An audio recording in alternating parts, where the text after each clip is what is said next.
Guys, हाल ही में United Nations से जुड़े डिप्लोमेट ने इस्तीफा देकर यह दावा किया है कि ईरान पर न्यूक्लियर अटैक की तैयारी चल रही है। सबसे पहले हम बात करते हैं इस व्यक्ति की जिसकी वजह से ये खबर वायरल हुई। इनका नाम है मोहम्मद सफा।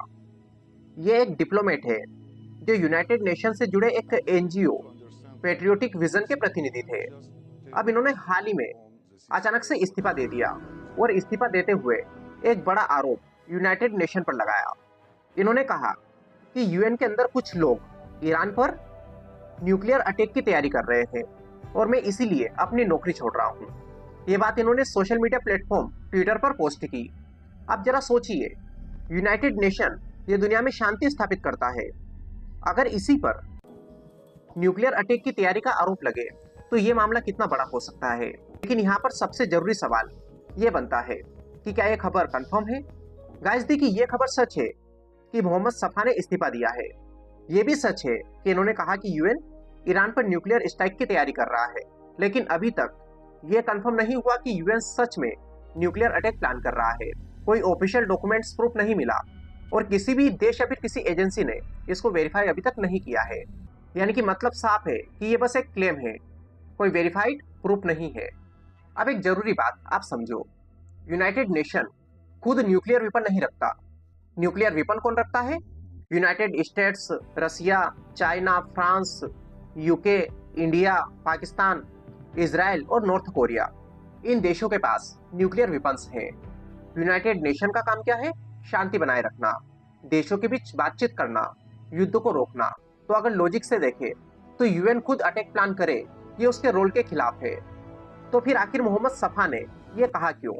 तो इसकी तीन पॉसिबिलिटीज हो सकती है। पहला, पर्सनल ओपिनियन या बिलीफ। हो सकता है उन्होंने कुछ इंटरनल डिस्कशन सुनी हो और उसे गलत समझ लिया हो। इसके अलावा कभी कभी लोग खतरे को हाईलाइट करने के लिए स्ट्रॉन्ग स्टेटमेंट देते हैं ताकि दुनिया अलर्ट हो जाए। और तीसरा कारण यह भी हो सकता है कि ऐसे बयान जल्दी वायरल होते हैं और ये इंटरनेशनल अटेंशन अट्रैक्ट करते हैं। हालांकि अभी तक इनमें से कौन सा सही है, इसका कोई क्लियर प्रूफ नहीं मिला। अब देखिए, ईरान मिडिल ईस्ट का एक बहुत पावरफुल और सेंसिटिव देश है।